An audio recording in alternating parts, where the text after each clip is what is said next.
ఇవాళ హుస్నాబాద్ నియోజకవర్గం కూడా హైదరాబాద్ లాగా అభివృద్ధి చెందాలి.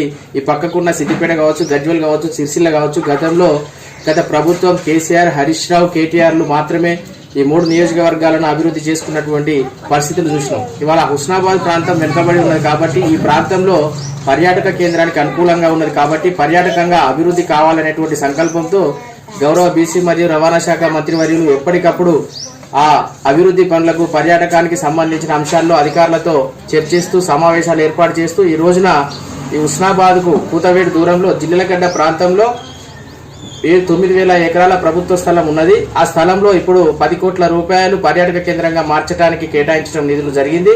అందులో భాగంగా మొదట విడతలో 3 కోట్ల రూపాయలతో అర్బన్ పార్క్ అంటే ఈ ప్రాంత పరిసరాలలో ఉన్నటువంటి వారందరికీ కూడా మిగతా ప్రాంతాలు ఏదైతే ఈ చుట్టుపక్కల జిల్లాలు ఉన్నాయో, సరిహద్దులు ఉన్నాయో, తెలంగాణ రాష్ట్రంలో కూడా ఈ పర్యాటక కేంద్రానికి వచ్చి సేద తీరే విధంగా అంటే ఇవాళ పొల్యూట్ అయినటువంటి పరిసరాలు పర్యాటకంగా అభివృద్ధి చెందినప్పుడు ఇక్కడ ఉన్న స్వచ్ఛమైన గాలి, ఆక్సిజన్ కూడా మనకు గుట్టల ప్రాంతాలు ఉన్నాయి కాబట్టి అక్కడ అభివృద్ధి జరిగితే అక్కడికి వచ్చి సేద తీరడానికి చాలా మందికి ఉల్లాసంగా ఉండడానికి అవకాశం ఉంటుంది. వాతావరణం బాగుందనే ఉద్దేశంతో అక్కడ అర్బన్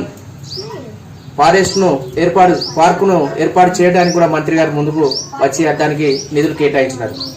అంతేకాకుండా హుస్నాబాద్ మున్సిపాలిటీలో లోకల్లో ఎల్లమ్మ చెరువు ఒకప్పుడు ఎట్లా ఉండే, ఇవాళ ఎల్లమ్మ చెరువు కట్టకు వచ్చి చూస్తే శరవేగంగా అభివృద్ధి పనులు కొనసాగుతా ఉన్నాయి. 18 కోట్ల రూపాయలతో ఆ ప్రాంతాన్ని కూడా పర్యాటక కేంద్రంగా మారుస్తా ఉన్నారు మంత్రి గారు. ఎక్కడ లేని విధంగా గ్లాస్ బ్రిడ్జ్ నిర్మాణం చేస్తా ఉన్నారు. అదేవిధంగా ఇక్కడనే సర్వాయి పాపన్న తిరిగినటువంటి ఆనవాళ్లను కూడా గుర్తించి సర్వాయి కోటను నిర్మించడంతో పాటు ఆ సర్వాయి కోటకు సంబంధించి ఆనవాళ్లను మన ముందు కళ్ళ ముందు కనబడేలా ఒక రూపం తీసుకొచ్చే విధంగా దాన్ని కూడా అభివృద్ధి చేస్తారు. ఇవాళ మనం అక్కడికి పోయి చూస్తే అక్కడ విగ్రహం కూడా ఏర్పాటైంది. దానికి అనుగుణంగా అక్కడ కూడా అభివృద్ధి జరుగుతూ ఉన్నది.